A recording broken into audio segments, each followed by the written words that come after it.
द्रोणाचार्य जी का बेटा अश्वत्थामा। द्रोणी तीनी दंड में दो दल करे निदान। 3 घड़ी अर्थात 72 मिनट, एक घड़ी 24 मिनट की होती है। 72 मिनट में अकेला अश्वत्थामा 18 पक्षोड़ी सेना मार सकता है। एकदम से उतावला हो गया, शंख निकाल लिया। दुर्योधन कहने लगा कि विजय के शंख फूंके देता हूँ। भीष्म पितामह ने हाथ पकड़ लिया, रुक रुक भैया, ज्यादा उतावला मत हो जा। क्यों कि मेरी तो विजय इतने इतने महायोद्धा जब हमारे पक्ष में है, मुझे कौन हरा सकता।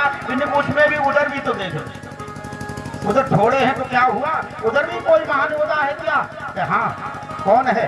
मैं ज्यादा व्याख्या नहीं करूंगा, एक दो की चर्चा करता हूँ कि द्रोणी तीनी दंड में और 2 दल करे निदान। और पल लागत अर्जुन बधे कहे न दूजो बन। अरे उसमें गांडीवधारी अर्जुन इतना बलवान है, अरे ये तो एक एक दिन में मारेंगे, मिनट लगेंगे। लेकिन गांडीवधारी अर्जुन पल लागत अर्जुन बधे कहे न दूजो बन। उधर जो है धनुधारी अर्जुन जब तक पलक झपकेगा, इतनी देर में एक ही बाण में 18 चौड़ी सेना साफ। और बाण भी अर्जुन के पास, कोई पसीना छूट गया। कहने लगा गुरु जी फिर क्या होगा? अभी तो विजय का शंख बजा रहा था, अब क्या होगा? अब रो रहा है। कहने के तो अब कृपा करो बाबा।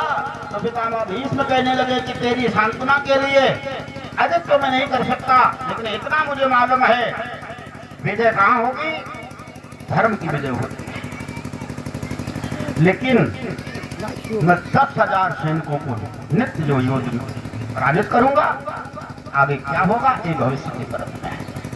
महाराज महाभारत हुआ, महाभारत में सारे कौरव पराजित हो गए और पांडव विजयी हुए। पांडव जब विजयी हो गए,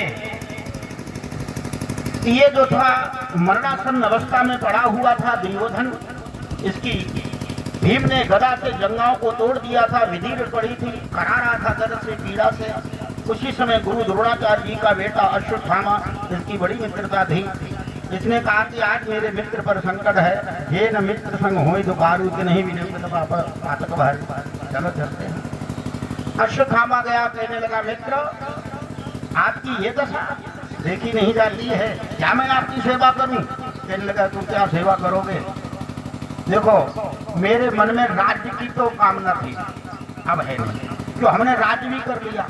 संसार के जितने सुख हैं वो सारे सुख हमने भोग लिए, लेकिन एक ही मुझे दर्द है, एक ही पीड़ा है। देखो ये दुष्ट जो होता है वो मरण पर्यंत दुष्टता की ही सोचता, उसके मन में कभी अच्छे विचार नहीं आते।